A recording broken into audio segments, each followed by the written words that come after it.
ఈరోజు దళిత క్రైస్తవ ఐక్యవేదిక ఆధ్వర్యంలో దళిత క్రైస్తవులకు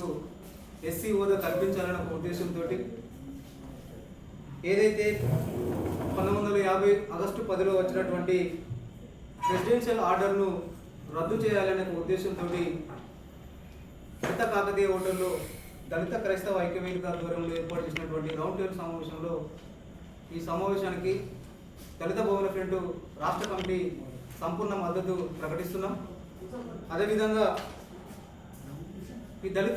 ఈ దేశంలో భారతదేశంలో దళిత క్రైస్తవులకు దళితులకు సంబంధించినటువంటి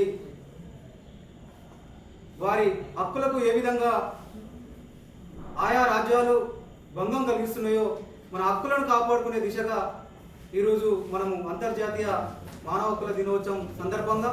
ఏర్పాటు చేసినటువంటి ఈ యొక్క రౌండ్ టేబుల్ సమావేశానికి మరోసారి సామాజిక ఉద్యమ జైలు తెలియజేస్తూ, ముఖ్యంగా మనిషిని మనిషిగా చూసింది ఈ క్రైస్తవ సమాజం. ఎందుకంటే దళిత కుటుంబం క్రైస్తవులకు సంబంధించినటువంటి హక్కులు భంగం కలగకుండా దళిత క్రైస్తవ ఐక్యవేదిక ఆధ్వర్యంలో మీరు తీసుకున్నటువంటి నిర్ణయాలకు మీరు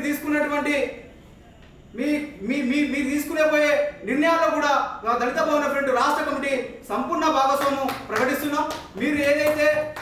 కార్యక్రమం చేసే విధంగా పిలుపునిస్తారో ఆ కార్యక్రమంలో కూడా మేము ముందు వరుసలో ఉండి కూడా మా వంతు సహాయ సహకారాలు అందిస్తామని ఈ సందర్భంగా తెలియజేస్తూ ఈ అవకాశం ఇచ్చినటువంటి సభాధ్యక్షులకు మరోసారి దళిత భవన ఫ్రంట్ రాష్ట్ర కమిటీ పక్షాన సామాజిక ఉద్యమ జేబీఎం తెలియజేస్తున్నాం.